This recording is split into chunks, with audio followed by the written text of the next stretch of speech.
আলহামদুলিল্লাহ, সমস্ত প্রশংসা, সমস্ত তারিফ সেই মহান রব্বুল আলামিন, যে মহান রব্বুল আলামিন আমাদেরকে আজ পবিত্র জুমার দিন, জুমার নামাজের উদ্দেশ্যে মসজিদ জাবেরিয়াত আসার বসার তৌফিক দান করেছে। আমরা সকলে বলি আলহামদুলিল্লাহ। তাহলে হাজরিন, গত জুমাতে আমরা সূরা আলামের তাফসীর করতে গিয়ে ওয়াহি কিভাবে শুরু করা হয়েছে তা কিছু কথাগুলো আমরা শ্রবণ করেছিলাম। তার মধ্যে আমরা এতটুকু পর্যন্ত আলোচনা শুনেছিলাম যে নবী পাক সাল্লাল্লাহু আলাইহি ওয়াসাল্লাম কাছে যখন জিবরীল আলাইহিস সালাম এসে ইকরা বিসমি রাব্বিকাল্লাযী খালাক তেলাওয়াত করলেন, তখন তিনি পড়লেন, যেটা গত জুমাতে আমি পড়েছিলাম, কিভাবে তিনি তিনবার ইকরা বললেন, দুইবার বললেন ইকরা, নবী সাল্লাল্লাহু আলাইহি ওয়াসাল্লাম বলেন না আনা ইকরা। আর এরপর আমি আগে বলে দিয়েছি, আমি পাঠকের সঙ্গে নয়, আমি পড়তে জানি না এই অর্থ হয় না, আমি পাঠকের সঙ্গে নয়, যে রবের তালাশে আমি আছি তার নাম নেই। তখন জিবরিল আলাইহিস সালাম বলেন ইকরা বিসমি রাব্বিকাল্লাযী খালাক, পাঁচটি আয়াত যখন পড়লেন, তখন রাসূলুল্লাহ সাল্লাল্লাহু আলাইহি ওয়াসাল্লাম নিজের রবের নাম শুনলেন, তখন তিনি পুরো পাঁচটি আয়াত তেলাওয়াত করে পড়লেন। আসার পরে উম্মুল মুমিনিন আম্মা জান খাদিজা কুবরা রাদিয়াল্লাহু তাআলা আনহা তাকে বললেন জাম্মিলুনি জাম্মিলুনি, এতদূর আমরা শুনেছিলাম, আমাকে চাদর পরিয়ে দাও, চাদর পরিয়ে দাও। আর নবী পাক সাল্লাল্লাহু আলাইহি ওয়াসাল্লাম, আজকাল আমি অনেক উলামাদের জবান থেকে বক্তব্য শুনেছি, যখন জিবরিল আলাইহিস সালামকে নবী পাক দেখেছেন তখন তিনি ভয় পেয়ে গেলেন। বলুন না নাউজুবিল্লাহ। একটি কথা চিন্তার বিষয়, এটা আপনার আমার সবাই আমরা জানি যে আমার আপনার নবীর মেরাজ হয়েছিল, হচ্ছিল কিনা? মেরাজে যখন রাসূলুল্লাহ সাল্লাল্লাহু আলাইহি ওয়াসাল্লাম গেলেন, তখন কুরআনুল কারীম বলে সুম্মা দানা ফাতাদাল্লা ফাকানা কাবা কাউসাইনি আও আদনা, যে রাসূলুল্লাহ সাল্লাল্লাহু আলাইহি ওয়াসাল্লাম আল্লাহর এত নিকটবর্তী হয়ে গেলেন, যেভাবে তীর এবং কামান একসঙ্গে থাকে এর চেয়েও বেশি নিকটবর্তী আল্লাহ এবং রাসূলুল্লাহ সাল্লাল্লাহু আলাইহি ওয়াসাল্লাম আছে। তো প্যারে এর থেকে বোঝা যায় নবী পাক সাল্লাল্লাহু আলাইহি ওয়াসাল্লাম তিনি নিজ চোখে আল্লাহকে দেখেছেন, যিনি আল্লাহর দিদার করলেন। তার শরীরে ওই সময় যদি ভয় না হয়, তবে কোন আল্লাহর মাখলুককে দেখে, আল্লাহর বান্দাকে দেখে কি কোনোদিন ভয় হতে পারে? এটা যারা ব্যাখ্যা করেছে জিবরাইলকে দেখে তিনার ভয় চলে এসেছিল, এই ব্যাখ্যাটি ভুল। গত জুমাতে উপরে আলোচনা করেছিলাম, ভয় ছিল কিসের? খাশিয়াতে ইলাহি। হাদিসের ইবারতে কোন জায়গায় লেখা নেই। আর যে বোঝানো হয়, পড়ানো হয় অনেক আমাদের স্টুডেন্টদেরকে, সেটা ভুল বোঝানো হয়। আমি যেটা বুঝেছি সেটাই আমি বুঝাচ্ছি, কিন্তু আমার বোঝাতে কিছুই আসে যায় না। কোরআন এবং হাদিস এবং আল্লাহ এবং তার রাসূলের শানের বিরুদ্ধে যদি কোনো কথা হয়, তবে সেই কথাগুলো শরীয়ত সম্মত করবে না। নবী পাক সাল্লাল্লাহু আলাইহি ওয়াসাল্লাম জিবরাইল আলাইহিস সালামকে কেন ভয় খাবেন? উনি তো গোলাম, উনি তো খাদিম। নবী পাক সাল্লাল্লাহু আলাইহি ওয়াসাল্লামের কন্যার ঘরে, ফাতিমাতুজ জহরার ঘরে যখন জিবরাইল আলাইহিস সালাম আসতেন, তখন অনুমতি নিয়ে ঢুকতেন, অনুমতি নিয়ে আসতেন। অনুমতি নিয়ে কে আসে? যে খাদিম থাকে। তো জিবরাইল আলাইহিস সালাম তিনি অনুমতি নিয়ে আসেন সাইয়্যিদা ফাতিমাতুজ জহরার কক্ষতে। চিন্তার বিষয়, যার মেয়ের ঘরে আসলে অনুমতি লাগে, তার বাবা যদি তাকে দেখলে কোনদিন ভয় পাইতে পারে নাকি? কোনদিন না। এই ব্যাখ্যা, এই তর্জমা যারা করেছেন, হতে পারে তারা গভীর ভাবে ডিপলি এই বিষয় নিয়ে তারা চিন্তা করেননি। তাদেরকে চিন্তা করা উচিত যে নবী আলাইহিস সালামের ব্যাপারে এই ধরনের কথা বলা ঠিক হবে না। নবী পাক সাল্লাল্লাহু আলাইহি ওয়াসাল্লাম খাশিয়াতে ইলাহি, আল্লাহর ভয়ে কাঁপছিলেন যে আমাকে এত বড় এখন দায়িত্ব দেওয়া হয়েছে। প্যারে হাজিরিন,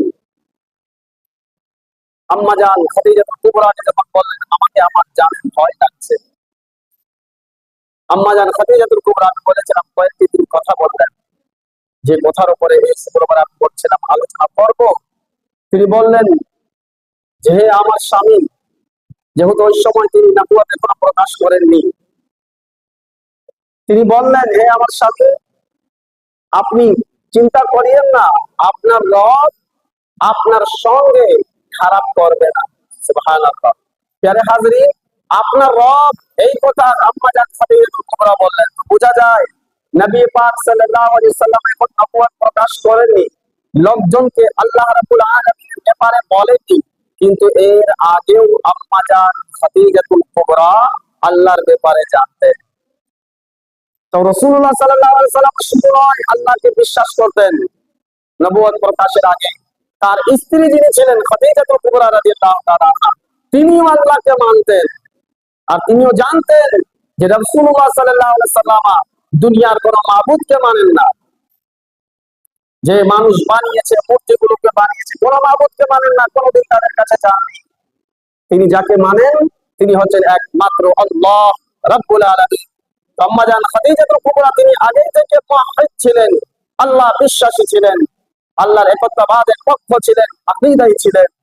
তিনি বললেন আপনার ভিতরে কিছু কিছু খাসিয়াত আছে, বৈশিষ্ট্য রয়েছে, এটা আমার ইয়াকিন যে আল্লাহ আপনার সঙ্গে খারাপ করবে না। সে খাসিয়াত, সেই বৈশিষ্ট্যগুলো কি কি ছিল গত জুমায় যতটুকু আলোচনা হয়েছিল, আজকে এই জায়গা থেকে আমি শুরু করলাম। তিনি প্রথম বৈশিষ্ট্য বললেন যে আপনি কোনদিন নিজের আত্মীয়জনের সঙ্গে খারাপ ব্যবহার করেননি, আপনি সিলাহ রাহমি করেছেন, কাতঈ রাহমি করেননি, আপনি সামনে দিক থেকে আপনার আত্মীয় স্বজনদের সঙ্গে ভালো আচরণ করেছেন। প্যারে হাজিরিন, এটা প্রথম কথা ছিল। আর কারণ বললেন এই কারণে আল্লাহ রাব্বুল আলামিন আপনার সঙ্গে কোনো খারাপ করবে না, আপনার ব্যাপারে ভালোই ফয়সালা আসবে। প্রথম কি ছিল? যারা আত্মীয় স্বজন, আপনি আত্মীয় স্বজনের সঙ্গে সর্বদা সৎ ব্যবহার করেছেন, এটা ছিল প্রথম শিক্ষা। নবী পাক সাল্লাল্লাহু আলাইহি সাল্লাম নবুয়ত প্রকাশ করেননি কেন? কিন্তু এর আগেই তার আচরণ এমন ছিল, ব্যবহার এমন ছিল যে তিনি আত্মীয় স্বজনের সঙ্গে সিলাহ রাহমি করেছেন, আত্মীয়তা বিচ্ছিন্ন করেননি। প্যারে আম্মা জান খাদিজা কুবরা এটাই কি টপিক বানিয়ে দিলেন। আর উম্মতে মুহাম্মাদি অর্থাৎ আমাদেরকে বলে দিলেন যে শুনে রেখো, আল্লাহ কাছ থেকে যদি তুমি কল্যাণ পেতে চাও, আল্লাহ রাব্বুল আলামিনের কাছ থেকে যদি তুমি চাও যে আল্লাহ আমার অধিকারে ভালো ফয়সালা করুক, তো তোমাদের উচিত তোমরা নিজ আত্মীয় স্বজনের সঙ্গে সৎ আচরণ করো।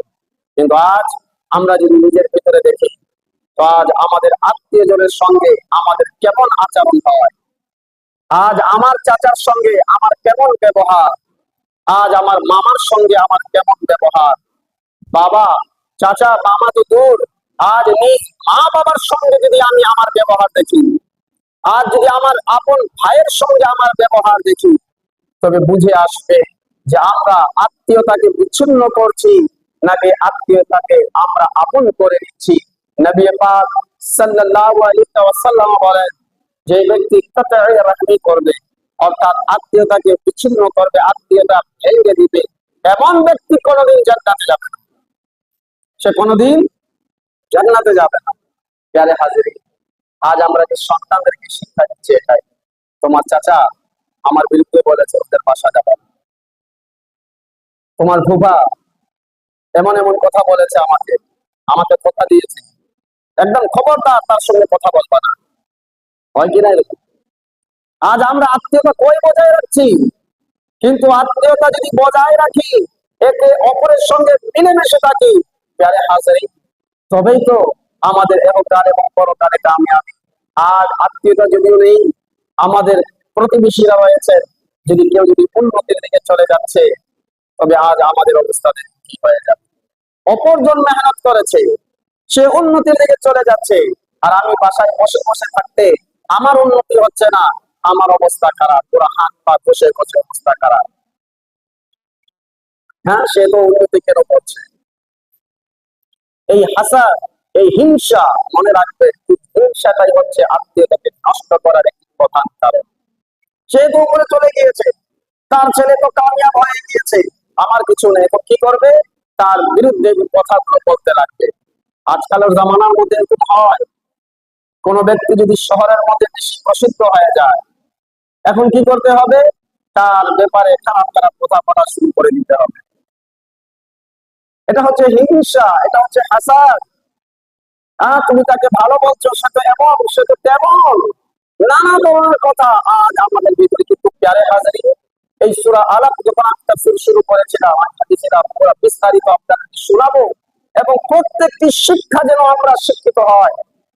আল্লাহ রাসূল সাল্লাল্লাহু আলাইহি ওয়াসাল্লামের স্ত্রী উম্মুল মুমিনিন খাদিজা কুবরা প্রথম কথা বললেন, আপনি নিজ আত্মীয়জনের সঙ্গে কোনোদিন খারাপ আচরণ করেননি।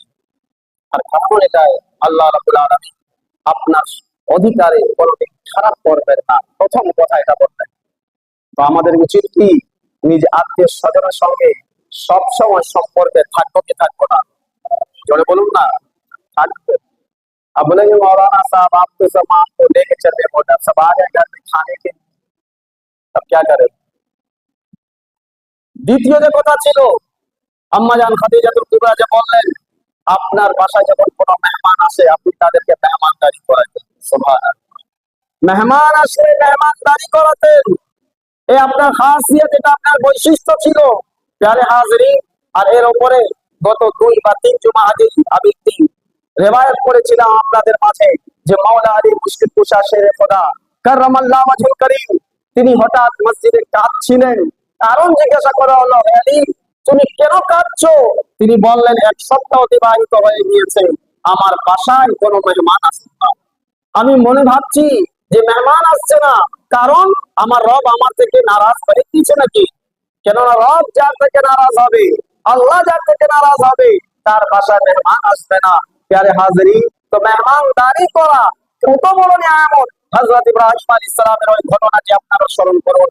আমি কয়েক জুমাতে ওটা আলোচনাও করেছিলাম, সেটা দ্বিতীয়বার আর বলবো না। যে ইব্রাহিম আলাইহিস সালামের সুন্নাত ছিল, তিনি যখনই দাস্তারখান বিছাতেন, যতক্ষণ কোন আল্লাহর কোন বান্দা আসতো না, কোন মেহমান আসতো না, ইব্রাহিম আলাইহিস সালাম খাবার শুরু করতেন না। আর অবস্থা এমন, আর যে জায়গায় হযরত ইব্রাহিম আলাইহিস সালামের মাজার মোবারক রয়েছে, লতায়েফে আশরাফিতে পড়েছি, যে জায়গায় মাজার মোবারক ইব্রাহিম আলাইহিস সালামের রয়েছে, ওই জায়গায় আজ কেউ লোকজনের জন্য তিনবেলা লঙ্গর অর্থাৎ খাবারের ব্যবস্থা করা হয়। তিনি যতদিন দুনিয়াতে হায়াতে ছিলেন ততদিন পর্যন্ত মেহমানদারি করে দিয়েছেন। আজ তিনি নিজ মাজারে শুয়ে আছেন, এখনো তার মেহমানদারি বন্ধ নেই। সুবহানাল্লাহ। প্যারে হাজির, আপনি দেখবেন বড় বড় আউলিয়া কামিলিন, তাদের ওই জায়গায় একটি ব্যবস্থা ছিল লঙ্গরের। লঙ্গর এটা উর্দু ফার্সিতে বলা হয়, এর অর্থ হচ্ছে সাধারণ মানুষকে খাবার খাওয়ানো। যে আসবে খাবে, মুসলমান হোক কাফের হোক, মানুষ আসলে সে খাবে। বড় বড় আউলিয়া আল্লাহ, তিনারা যখন ইসলাম প্রচার করা শুরু করেছিলেন, আপনি তাদেরকে দেখবেন তিনাদের প্রত্যেকটি কাজের মধ্যে একটি কাজ, একটি গুণ এটাও ছিল, তারা নিজে খানকাতে লঙ্গরের ব্যবস্থা করতেন। সেটা মখদুম পাক হোক, সেটা গৌসে আজম হোক, বা সেটা খাজা গরিব নওয়াজ হোক, প্রত্যেকজন আল্লাহওয়ালা যারা এসেছেন ইসলাম প্রচার করেছেন, তাদের খানকাজে ছিল, খানকার মধ্যে লঙ্গরের ব্যবস্থা ছিল। আর খাজা গরিব নওয়াজ রাহমাতুল্লাহি তাআলা লঙ্গরের অবস্থা তো এমন যে আজ কেউ খাজা গরিব নওয়াজ রাহমাতুল্লাহি তাআলা দরবারে যে যাবে তাবারুক না খেয়ে ফিরে আসে না। সুবহানাল্লাহ। লঙ্গরের ব্যবস্থা এখনো রয়েছে খাজা গরিব নওয়াজ রাহমাতুল্লাহি তাআলা দরবারে, হায়াতে জিন্দেগিতে ছিলই। কিন্তু এখন পর্যন্ত ওই আউলিয়া আল্লাহরা এখনো বান্দাদেরকে খাওয়াইয়ে দিচ্ছেন, বলছেন যে মেহমানদারি করানো এটা কত বড় নিয়ামত। প্যারে হাজিরিন, আম্মাজান খাদিজাতুল কুবরা বললেন যে মেহমান আসলে আপনি মেহমানদারি করাতেন। 2 নাম্বার, 3 নম্বরে তিনি বললেন, কোন গরীব দেখতেন আপনি তাকে সাহায্য করতেন, কোন ইয়তীম দেখতেন আপনি তার মাথার উপরে হাত দিয়ে বুলিয়ে দিতেন। ঠিক কিনা? এই কথা বললেন আম্মাজান খাদিজাতুল কুবরা। কোন গরীব মিসকিনকে দেখতেন আপনি তার সাহায্য করতেন, কোন ইয়তীমকে দেখতেন তার মাথায় হাত বুলিয়ে দিতেন। প্যারে হাজিরিন, আজ তো আমাদেরকে সবচেয়ে বেশি ঘৃণা যদি লাগে, তা আমার মনে হয় আমার থেকে যে নিচে আছে তাদের থেকে আমাদেরকে লাগে। যে রিক্সা চালায় আমাদের নজরে তাদের কোনো সম্মান নেই, তাদেরকে আবে তাবে করে বলে আমরা ডাকি, তাদের কোনো ইজ্জত আমরা মনে করি না, কেননা সে গরিব আছে, সে গরিব। কিন্তু রাসূলুল্লাহ সাল্লাল্লাহু আলাইহি ওয়াসাল্লাম সে গরিব সেই দুঃখী ব্যক্তিদেরকে যখন দেখতেন কি করতেন? তাদেরকে সাহায্য করতেন। আমি বলি না আপনি সাহায্য করুন, কিন্তু কমপক্ষে এতটুকু আমরা করতে পারি, সে গরিবদেরকে আমরা মহব্বত করব। কেননা আজ আমি বলবো আমি খুব ধনী ব্যক্তি, খুব বড় লোক, নবী পাক সাল্লাল্লাহু আলাইহি ওয়াসাল্লামের হাদিস শুনে নাও। নবী পাক সাল্লাল্লাহু আলাইহি ওয়াসাল্লাম বলেছেন যে গরিবরা ধনী ব্যক্তিদের আগেই 500 বছর আগে তারা জান্নাতে যাবে। সুবহানাল্লাহ। যারা গরিব, দুনিয়াতে যারা গরিব ছিল 500 বছর আগে ধনী ব্যক্তিদের তারা জান্নাতে যাবে। তা গরিব হওয়া উত্তম না আমির হওয়া? প্যারে এর মানে এখন এটা নয় যে আমি যদি কেউ ধনী হয়ে গিয়েছে তার বদনাম না। সে যদি ধনী ব্যক্তি আছে আর সে যদি শরিয়ার মোতাবেক জীবনকে লালন পালন করলো, তার সম্পদ গুলোকে আল্লাহ এবং তার রাসূলের রাস্তায় যদি খরচ করেছে, যেমন হযরত উসমান নুরাইন রাদিয়াল্লাহু তাআলা আনহু, ইসলামের তৃতীয় খলিফা, প্যারে হাজিরিন, যেভাবে আবু বকর সিদ্দিক, যেভাবে ফারুক আযম, যিনারা এইভাবে সহযোগিতা করেছেন, এই সব সম্পদগুলো উৎসর্গ রাসূলুল্লাহ সাল্লাল্লাহু আলাইহি সাল্লামের কদমে কুরবান করে দিয়েছেন। প্যারে হাজিরিন, তাদের জীবনী যখন দেখবেন এইভাবে তারা সম্পদ উৎসর্গ করেছেন। যদি কেউ যদি ধনী ব্যক্তি হয় নিজের সম্পদগুলো আল্লাহ এবং তার রাসূলের রাস্তায় উৎসর্গ করে দেয়, তবে সেই গরিব থেকে ওই আমির উত্তম আছে। সুবহানাল্লাহ। প্যারে হাজিরিন, তিনি বললেন যখন আপনি কোনো গরিব কোনো ইতিমকে দেখতেন, গরিবকে সাহায্য করতেন এবং ইতিমদের মাথার উপরে আপনি হাতকে বুলিয়ে দিতেন। এবং পঞ্চম কথা তিনি বললেন, যখন আপনি কোনো অসুস্থ ব্যক্তিকে দেখতেন, তখন আপনি কোনো দুর্বল ব্যক্তিকে দেখতেন, আপনি তার সহযোগিতা করতেন। কেউ কোনো কাজ করছে আপনি তাকে সাহায্য করে দিতেন। আর এইভাবে অহরহ রাসূলুল্লাহ সাল্লাল্লাহু আলাইহি ওয়াসাল্লামের জীবনের ঘটনা রয়েছে।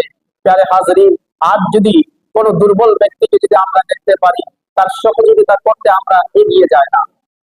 কেউ যদি মুসিবতে পড়ে গিয়েছে তার সহযোগিতা আমরা করি না। বর্তমান আমরা কি করি জানা আছে? কেউ যদি মুসিবতে পড়ে গিয়েছে আমরা এখন কি করি? ফট করে মোবাইল বের করব, ছবি তুলবো, ফেসবুকে আপলোড করে দিব, অমুক অমুক ব্যক্তি আজ এমন এমন বিপদে পড়ে গিয়েছে। কিভাবে সহযোগিতা করতে হবে? অ্যাম্বুলেন্স ডাকতে হবে, না ফায়ার সার্ভিস সেন্টারে কল করতে হবে, না কাকে ডাকলে কি হবে এই বিষয় না, বরঞ্চ ডাইরেক্ট কেউ লাইভ করবে, যেন ভিউ বাড়বে, রিচ বাড়বে, আয় হবে, টাকা হবে, লোকজনকে খবর দিব, বাস এটাই। প্যারে হাজিরিন, কিন্তু নবী পাক সাল্লাল্লাহু আলাইহি ওয়াসাল্লামের শিক্ষা এটা ছিল না। শিক্ষা কি?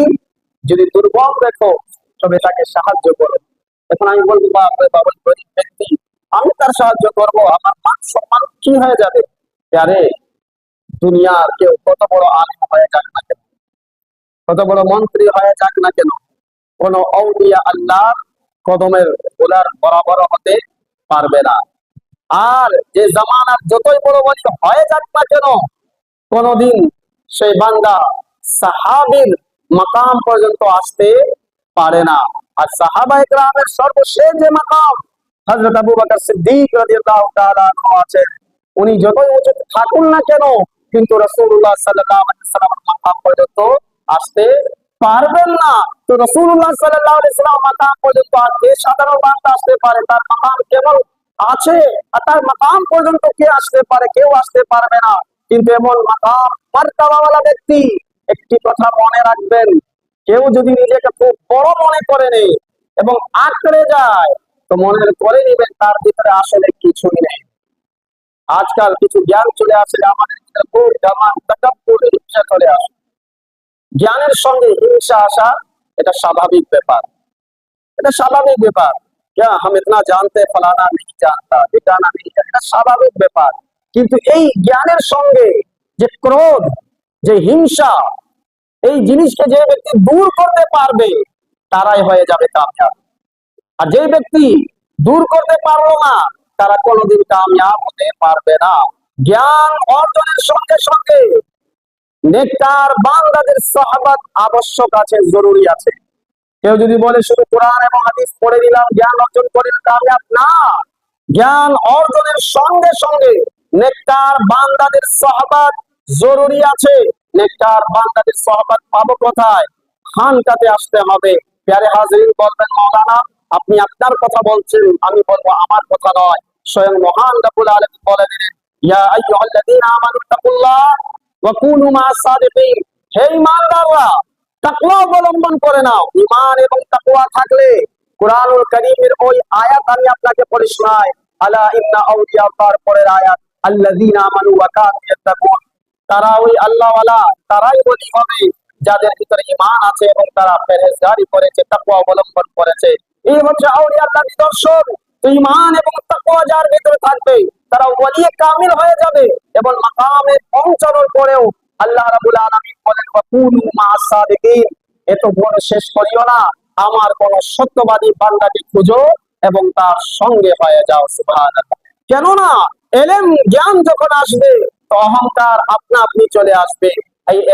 এই জ্ঞানের সঙ্গে অহংকার যখন এসেছিল ইবলিসের, ইবলিস ধ্বংস হয়ে গেল। প্যারে হাজরিন, কিন্তু এই অহংকারকে যারা শেষ করে দিবে, নিজেকে মাটি করে নিবে, তো বুঝে নিবেন তারা এই দুনিয়াতে কামিয়াব হয়ে যাবে। আপনি দেখবেন যেই গাছে ফল বেশি হয় সেই গাছটি একটু ঝুঁকে থাকে, ঠিক কিনা? আর যেই গাছটি একবারে টনটনা সোজা দাঁড়িয়ে থাকে সেই গাছে ফল ধরে না। কেন? খালি গাছ কোনদিন সোজা, কোনদিন নত হয়ে থাকবে না। প্যারে হাজরিন, তাই এখন বুঝতে হবে যে গাছটি যতই ঝুঁকে যাবে তার মধ্যে ফল ততই বেশি রয়েছে। প্যারে হাজরিন, তো আমাদের উচিত যে রাসূলুল্লাহ সাল্লাল্লাহু আলাইহি সাল্লাম এই শিক্ষাকে দিতে হবে যে কোন দুর্বল ব্যক্তিকে যদি আমরা দেখি তো কোনো কিছু না দেখে ফেসবুকে না ছড়িয়ে দিয়ে, আজ তো অবস্থা এমন হয়েছে মুসিবতে কেউ পড়েছে ডাইরেক্ট ফেসবুক বাদ দিয়ে তাকে সাহায্য করব, এটা রাসূলুল্লাহ সাল্লাল্লাহু আলাইহি সাল্লামের আদাতে কারিমা। যেমন ওই ঘটনাটি আখলাকুন নবী যখন আলোচনা মসজিদে চলেছিল, আমি তার উপরে আলোচনা করেছিলাম। যখন রাসূলুল্লাহ সাল্লাল্লাহু আলাইহি সাল্লাম নবুয়ত প্রকাশ করলেন, ওই সময় লোকেরা নবী পাক সাল্লাল্লাহু আলাইহি সাল্লামকে অনেক ধরনের কথাগুলো বলতে লাগলো। কেউ তো ওনাকে নাউযুবিল্লাহ মিন যালিক পাগল বললো, নাউযুবিল্লাহ মিন যালিক, কেউ ওনাকে জাদুকর বলতে লাগলো। এইভাবে নানা ধরনের কথা তিনাকে বলতে লাগলো। তো ওই শহরের মধ্যে, মক্কা শহরের মধ্যে এক বৃদ্ধা মহিলা ছিল, বুড়া মহিলা ছিল, একক থাকতো। সে চিন্তা করলো এতদিন আমি লাত এবং উজ্জা অর্থাৎ মূর্তিগুলাকে পূজা করতে এসেছি, এই সময় যদি আমি তার সঙ্গে যদি দেখা হয়ে যায়, তো লোকদের কাছে শুনেছি যারা যারা মুহাম্মদ আরবি সাল্লাল্লাহু আলাইহি সাল্লামের সঙ্গে যার দেখা হয়ে যায় সেই নিজের ধর্ম ভুলে যায় এবং তার ধর্মতে চলে আসে। সেই বৃদ্ধা মহিলা চিন্তা করলো যে আমি কি করি, রাত্রের অন্ধকারে মক্কার নগরী ছেড়ে দিয়ে আমি অন্য জায়গায় চলে যাব, যেন আমার পুরা জীবন যাকে মানতে এসেছে, যেই মাবুদকে মেরেছি, শেষ মুহূর্ত যেন তাদের সঙ্গে আমার গাদ্দারি না হয়। এই চিন্তা করে ওই মহিলাটি সমস্ত নিজের কাপড় চোপড় বেঁধে দরজার কাছে দাঁড়িয়ে আছে। পুরা তো উঠাতে পারে না, যা প্রয়োজনীয় জিনিস ছিল মানুষের প্রয়োজন, তখন যাবে শহর ছেড়ে অন্য শহরে, তো এই দুই চারটা জিনিসপত্র নিয়ে যেতে হবে না, তার পোটলাটা বাড়ি হয়ে গিয়েছে কিন্তু বৃদ্ধা মহিলা উঠাতে পারে না। এখন সে দাঁড়িয়ে আছে, কেউ আসবে এবং আমার সহযোগিতা করবে। মক্কার লোকেরা আসলো গেল, এমন না সে বলে, সে মনে হয় বলেছে কাকে, কিন্তু কেউ তার সাহায্য করলো না। এমন সময় এক যুবক ব্যক্তি ওই পাশটি ঘুরছিল, ওই বৃদ্ধা মহিলা আওয়াজ দিল কি তুমি আমার সহযোগিতা করে দাও, শুধুমাত্র এই পটলিটি, এই টোপলা আমার কাঁধে উঠিয়ে দাও, যেন আমি এই জায়গা থেকে ছেড়ে অন্য জায়গায় চলে যেতে পারি। ওই যুবক ব্যক্তি ওই সময় বলল যে বৃদ্ধা মহিলা আপনি কই যাবেন, আর আপনি এই বোঝা নিয়ে হাঁটতে পারবেন না, কষ্ট হবে। এক কাজ করুন, আপনি যেই জায়গায় যাবেন আমি শহরের কিনারা পর্যন্ত আপনাকে পৌঁছে দিব, আপনার এই পুতলা আমি নিয়ে চলে যাচ্ছি। বলুন সুবহানাল্লাহ। ওই নওজওয়ান তিনি কি করলেন, তার ওই পুতলাটা নিলেন এবং ওই বৃদ্ধা মহিলার সঙ্গে হাঁটা শুরু করে দিলেন। রাতের সময় আছে, এই যুবক ব্যক্তি হাঁটছেন, কোনো কথা বলছেন না। ওই বৃদ্ধা মহিলা রাস্তা কিছু দূর চলেইছে, তাকে জিজ্ঞাসা করতে লাগলো কে হে যুবক, শুনো না, তুমি তোমার নাম বলে দাও, কেননা আমি যে আজ এই মক্কা নগর ছেড়ে যাচ্ছি যে মক্কা নগরে আইয়ামে জাহিলিয়াতে কাফিররাও মক্কাকে সম্মান করত, যদিও তার ভিতর তারা মূর্তিগুলো রেখেছিল, কিন্তু তাওয়াফ তারাও করত। ওই জায়গাকে সম্মানিত জায়গা তারা বলতো, যদিও তাদের অভ্যাস খারাপ ছিল। প্যারে হাজরিন, বলতো আমি যখন অন্য জায়গায় যাব, লোকেরা জিজ্ঞাসা করবে কেন তুমি এই শহরটি, বরকতময় শহরটি ছেড়ে এসেছো? আমি ওই মুহাম্মদ ইবনে আরবি, মুহাম্মদ ইবনে আব্দুল্লাহ সাল্লাল্লাহু তাআলা আলাইহি ওয়া সাল্লাম, তার কথা আমি বলবো যে এমন এক ব্যক্তি এসে জাদু করেছে, নাউযুবিল্লাহ মিন যালিক, সে মানুষের দিন ধর্ম সব ছিনিয়ে নিয়ে যান। আমি এই কথা তার ব্যাপারে বলবো যে তার কারণে আমি মক্কা নগরী ছেড়ে এসেছি। কিন্তু আমি তাদেরকে এই কথাটিও বলবো যে মক্কা নগরীতে যে এমন ব্যক্তি যদি রয়েছে জাদু করার মতো, তো তোমার মতো ভালো বান্দাওরা রয়েছে। তো হে যুবক, তুমি তোমার নাম বলে দাও। আর ওই বৃদ্ধা মহিলা নবী পাক সাল্লাল্লাহু আলাইহি সাল্লামের ব্যাপারে অনেক কথাগুলো বললো, অনেক গালি দিল, অনেক কথাগুলো বললো। প্যারে হাজরিন, নবী সাল্লাল্লাহু আলাইহি সাল্লামের একটা অভ্যাস ছিল, কেউ যদি গালি দিত মুচকি হেসে তার উত্তর দিতেন, সুবহানাল্লাহ। আর এটা রাসূলুল্লাহ সাল্লাল্লাহু আলাইহি সাল্লামের একটা আদত। আর যারা আল উলামা ওয়ারাসাতুল আম্বিয়া, যারা ওয়ারিস হবেন উলামায়ে কেরামগণের, তাদের জবানের ভাষাটাও কিন্তু এইভাবে হওয়া উচিত। কেন তারা কারো অন্য কোন লোকজনের ওয়ারিস না, তারা ওয়ারিস কার হবেন? রাসূলুল্লাহ সাল্লাল্লাহু আলাইহি সাল্লামের ওয়ারিস। আর ওয়ারিস যখন হবেন, তো তার মতো কথা, তার মতো আচরণগুলো থাকতে হবে, তবে আপনি প্রকৃত ওয়ারিস হতে পারবেন। নতুবা আপনার আচরণে যদি অন্য কিছু দেখায়, তবে আপনি রাসূলুল্লাহ সাল্লাল্লাহু আলাইহি ওয়াসাল্লামের ওয়ারিসের যোগ্যতা রাখেন না। প্যারে হাজরিন, নবী পাক সাল্লাল্লাহু আলাইহি ওয়াসাল্লাম কে ওই বৃদ্ধা মহিলা অনেক গালি দিল, কিন্তু সর্বশেষ বলল, হে যুবক, তুমি তোমার নাম বলে দাও, আমি তোমার নাম ওই মহল্লায় বা ওই শহরকে বলবো যে তোমার মতো ভালো লোক মক্কা নগরীতে আছে। তিনি মুচকি হেসে দিয়ে বললেন, হে বৃদ্ধা মা, আপনি এতক্ষণ পর্যন্ত যাকে গালি দিচ্ছিলেন, যাকে খারাপ বলছিলেন, আমি হচ্ছি সেই মুহাম্মদ ইবনে আব্দুল্লাহ। ওই বৃদ্ধা মায়ের অবাক, আমি যাকে তখন গালি দিচ্ছি, এই মক্কা নগরে অনেক লোকেরা আছে, তারা আমার এই বোঝা উঠাতে পারলো না, শুধু আমার পিঠে দিতে বলেছিলাম, তারা সময় দিল না, তাদের হাতে সময় নেই। কিন্তু আমি যাকে খারাপ মনে করেছিলাম, আমি যাকে গালি দিচ্ছিলাম, তিনি গালি শোনার পরেও তিনি আমার সাহায্য করছেন, আমার সঙ্গে চলছেন। আপনার মতো লোক আর হতে পারে না। আপনি সত্য আছেন, আপনার দিন সত্য আছে, আপনার রব সত্য আছে। সঙ্গে সঙ্গে কালেমা পড়ে সেই মহিলা মুসলমান হয়ে গেল। এই ছিল, যদি আজ আমরা রাসূলুল্লাহ সাল্লাল্লাহু আলাইহি ওয়াসাল্লামের শিক্ষায় শিক্ষিত যদি হয়ে যায়, তখনই আমরা কামিয়াব হতে পারব। আম্মা জান খাদিজা কুবরা রাদিয়াল্লাহু তাআলা আনহা তিনি বলেন যে আল্লাহ রাব্বুল আলামিন আপনার সঙ্গে খারাপ করবেন না। প্রথম ওহী ছিল এটা। আর প্রথম ওহীতে এই 5টি আয়াত অবতীর্ণ হলো, ইকরা বিসমি রাব্বিকাল্লাযী খালাক। নবী পাক সাল্লাল্লাহু আলাইহি ওয়াসাল্লাম যখন সান্ত্বনা দিলেন আম্মা জান খাদিজা কুবরা, নবী সাল্লাল্লাহু আলাইহি ওয়াসাল্লাম স্থির হলেন। আম্মা জান খাদিজা কুবরা তিনি বললেন, যেহেতু আপনার সঙ্গে এমন একটি ঘটনা হয়েছে, আমার এক ভাই আছে উরওয়া বিন নফল, আমি তাকে জানি, তিনি ইনজিল কিতাবকে সুরিয়ানি জবান থেকে আরবিতে অনুবাদ করেছেন। তিনি খুব জ্ঞানী ব্যক্তি। আর হাদিসে পাকে এসে তিনি শাইখে তাবিব, অর্থাৎ খুব বৃদ্ধ হয়ে গিয়েছিলেন। আর এমন বৃদ্ধ হয়ে গিয়েছিলেন যে তার চোখের জ্যোতি চলে গিয়েছিল। খুব বৃদ্ধ হয়ে গিয়েছিলেন তিনি। তিনি আগে ইহুদি ছিলেন, পরে ঈসাই হয়ে গেলেন, যেহেতু এই ঈসাই সর্বশেষ ধর্ম ছিল। প্যারে হাজরিন, তিনি বললেন, আমার ওই ভাই খুব জ্ঞানী আছেন, চলুন আপনি আমার ওই ভাইয়ের কাছে, তার থেকে পরামর্শ করি। আর জ্ঞানীদের কাছে যাওয়া এটা উচিত।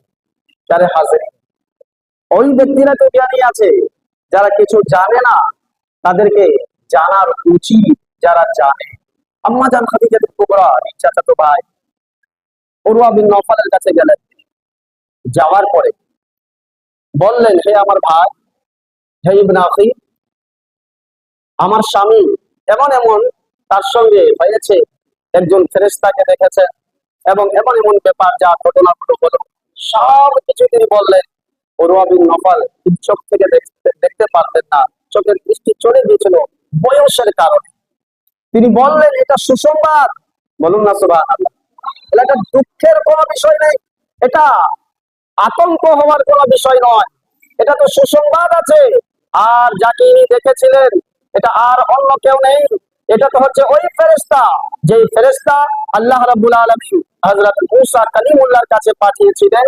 এটা ওই ফেরেশতা যে ফেরেশতাকে আল্লাহ রাব্বুল আলামিন হযরত ঈসা আলাইহিস সালামের কাছে পাঠিয়েছিলেন, তার নাম হচ্ছে হযরত জিবরাইল আলাইহিস সালাম। শুধু মূসা এবং ঈসা আলাইহিস সালাম না, আল্লাহ রাব্বুল আলামিন প্রত্যেকটি নবী, প্রত্যেকটি রাসূলের কাছে ওই ফেরেশতাকে পাঠিয়েছেন। তিনি বাহক আছেন, আল্লাহর বাণীগুলোকে নিয়ে রাসূলগণের কাছে নিয়ে আসেন। কিন্তু এরপরে তিনি উরওয়া বিন নাফার তিনি বলতে লাগলেন কি আফসোস, আমি আপনাকে বলে দিচ্ছি, কাশ আমি যদি ওই সময় পর্যন্ত হায়াতে থাকতাম বা জীবিত থাকতাম, যে সময় আপনার লোকেরা, কুরাইশ বংশের লোকেরা আপনাকে আপনার শহর থেকে বের করে দিবে।